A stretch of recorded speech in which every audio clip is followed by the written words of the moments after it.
नाज़रीन, हमें ज्वाइन किया है मारूफ कानूनदान, अब तो हमें थोड़ा सा साफ़ी भी कह सकते हैं, हम उनको अपना कद बढ़ाने के लिए जनाब फैसल चौधरी साहब ने। Thank you very much Faisal साहब। हजूर ये फरमाइए कि आज ये एक फ़ैसला आया है, ये सादा ज़बान में हम इसे क्या समझें कि एक तो अदालत को तो उन्होंने कायम रखा, अब ये क्या प्रोसीडिंग्स कालअदम होंगी या इनको जारी रखा जाएगा और अब ये ओपन ट्रायल होगा जिसमें साफ़ी जा सकेंगे, इसका क्या आउटकम होगा इस वर्डिक्ट का? जनाब चौधरी साहब। काई साहब, जिस तरह से इस वर्डिक्ट का जो आखिरी पैरा है उसमें ये बड़ा क्लियर लिखा गया है कि जो 29 अगस्त से लेके आज तक की जितनी भी जेल ट्रायल में प्रोसीडिंग्स हुई हैं वो विशिएट हो गई हैं, यानी वो कालादम करार दे दी गई हैं। और ओपन कोर्ट में ट्रायल जो है सेक्शन 352 CRPC जो है उसके मुताबिक ये होना है। और जेल ट्रायल में भी अदालत ने ये कहा है कि जो जेल ट्रायल है यानी इन कैमरा अगर होना है तो वो जब तक ओपन ट्रायल नहीं होगा की तरस पे नहीं होगा तो वो नहीं हो सकेगा। जज को बरकरार रखा गया है, जो प्रिजाइडिंग ऑफिसर के अपॉइंटमेंट है, क्योंकि वो हाई कोर्ट के आई थिंक उनके प्रोसेस से हुई थी। इसमें कई साहब थोड़ा सा हमें बैकग्राउंड देखना पड़ेगा, आइनी बैकग्राउंड है इस सारे मामले का। आइन में 18वीं तरमीम के बाद एक आर्टिकल 10A इंसर्ट किया गया था और आर्टिकल 10A पाकिस्तान के शहरियों को ये हक देता है कि उनका फेयर ट्रायल हो और उनको ड्यू प्रोसेस यानी कानून के मुताबिक ट्रीटमेंट दी जाए। जेल ट्रायल जो है उसमें जेल ट्रायल तो हो सकता है, कानून में एक सर्टेन कंडीशंस है होता है, लेकिन जब जेल ट्रायल हो और एक सियासी जो है वो मुलज़म सियासी कद काट का एक हामिल लीडर हो जैसे कि इमरान खान साहब में, तो फिर जेल ट्रायल कितना भी शफाफ हो, मेरी हमेशा से ये ओपिनियन रही है कि उसकी शफाफियत के ऊपर कोई यकीन नहीं करेगा। लिहाजा जो पाकिस्तान की एक तारीख़ है, अदालती तारीख़ है, उसमें भी हमें जो है ये थोड़ा सा एहतियात करनी चाहिए, हुकूमत को भी एहतियात करनी चाहिए कि अदालतें ओपन रखी जाएं और वहाँ पे ट्रायल किया जाए, ताकि लोगों को जो है आजकल की दुनिया में हिडन ट्रायल्स या जेल की दीवारों के पीछे जो ट्रायल जो करना है उसको कोई भी जो है वो अप्रिशिएट भी नहीं करता और उसको कोई कबूल भी नहीं करता। तो इस लिहाज से इस्लामाबाद हाई कोर्ट ने आज जो फैसला दिया है वो आइन का आर्टिकल 10A को भी मनहूस रख के दिया है और उन्होंने जो पिछली सारी कार्रवाई कालअदम करार दी है उसका नतीजा ये होगा कि इसमें फ़र्द जुर्म भी दोबारा आयद करनी पड़ेगी और फिर ट्रायल जो अभी तक जो प्रोसीडिंग्स हुई हैं वो शायद दोबारा करनी पड़ेगी। तो सब आसान लफ्ज़ों में कहूँ, आप ये कह रहे हैं कि इंसाफ को जेल में कैद नहीं होना चाहिए, इंसाफ को तो कम से कम आज़ाद रहने दो ज़ालिमों। चले आ जाते हैं, अब फर्द जुर्म भी होगी और जितने गवाहान के बयानात हुए हैं, क्या केस सिफर से दोबारा शुरू होगा?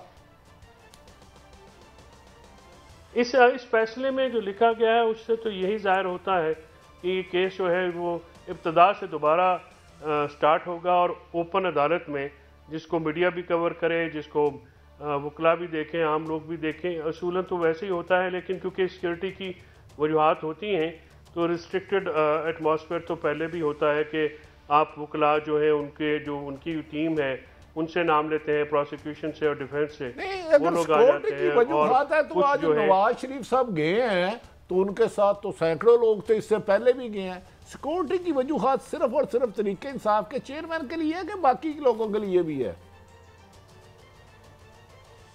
देखिए, वो जो अथॉरिटीज़ हैं उनका ये मानना है कि वो वनरेबल हैं और सिक्योरिटी में थ्रेट्स उनको हैं। वो जब जेल के अंदर भी जो है उनकी सिक्योरिटी जो है वो बड़ी गैर मामूली उन्होंने रखी हुई है और उनकी जो मूवमेंट जेल के अंदर होती है उस पर भी काफ़ी कंसर्न होता है अथॉरिटीज़ को। और उनके ऊपर एक कातलाना हमला भी हुआ है पीछे लॉन्ग मार्च के दौरान।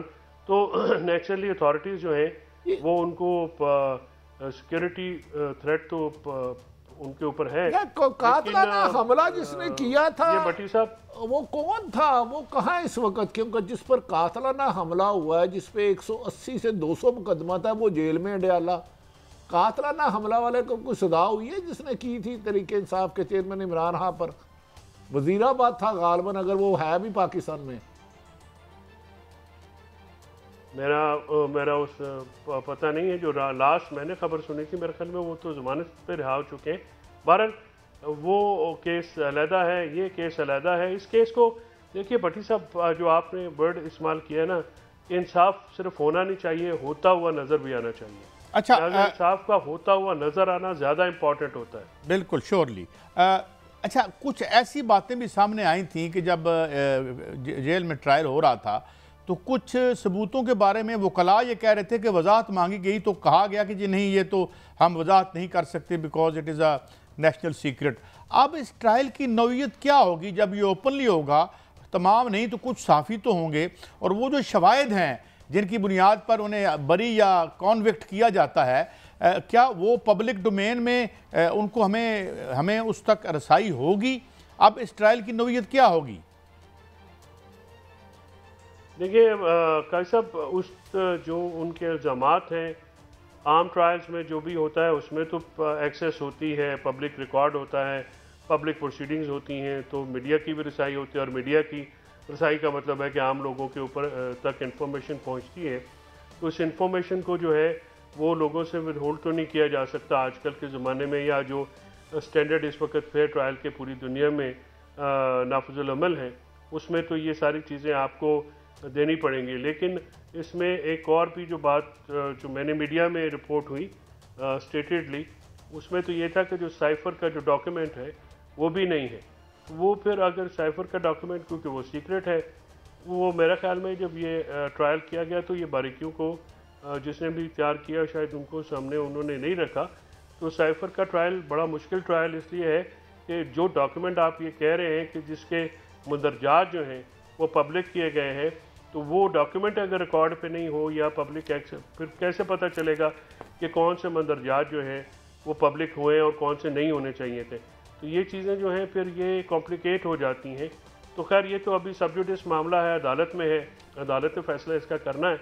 लेकिन जो आपने सवाल उठाया है, इससे मिलते जुलते सवाल तो मीडिया में उठाए गए थे और ये काफ़ी साहिब सवाल। अच्छा चौधरी साहब, इसमें बाद आईनी माहिरीन कहते हैं कि प्राइम मिनिस्टर ने ओथ लिया होता है अगर खुदा ना खास्ता वतन अजीज़ के खिलाफ कोई साजिश हो तो वो उसे डी क्लासीफाई करके कर सकते हैं।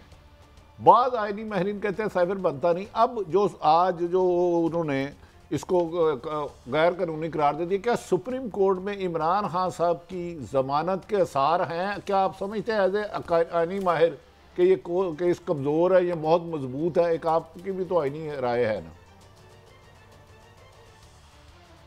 देखिए बड़ी साहब, नॉर्मली तो जो सबॉर्डिनेट लॉज हैं उसमें चाहे सीक्रेट एक्ट हो या कोई और भी, वो आइन तो उस पर प्रिवेल करता है।